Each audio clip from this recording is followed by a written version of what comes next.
ในการจัดสาธารณสงเคราะห์ในส่วนของจังหวัดเชียงใหม่เช่นกัน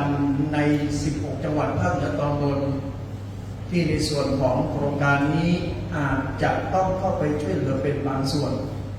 อาทิเช่นในวันที่ 29 โครงการในส่วนของหมู่บ้านศีลห้าของเหนือเนี่ยมีพระเดชพระคุณหลวงพ่อพระเทพรัตนนายกเป็นประธานพระเดชพระคุณหลวงพ่อพระเทพสิงห์วรอาจารย์เป็นรองประธานหลวงพ่อท่านเจ้าคุณศรีศิลปจารย์เป็นรองและมีเกล้าเป็นคณะกรรมการก็จะนำเอาเงินส่วนนี้ส่วนหนึ่งกลับไปมอบให้ซึ่งเป็นตัวแทนของคณะสงฆ์จังหวัดเชียงใหม่ช่วยเหลือคณะสงฆ์ที่ประสบภัยจังหวัดน่านในวันที่ 29 ซึ่งเป็นการตัวแทนของคณะสงฆ์ของโครงการบ้านศีลแม่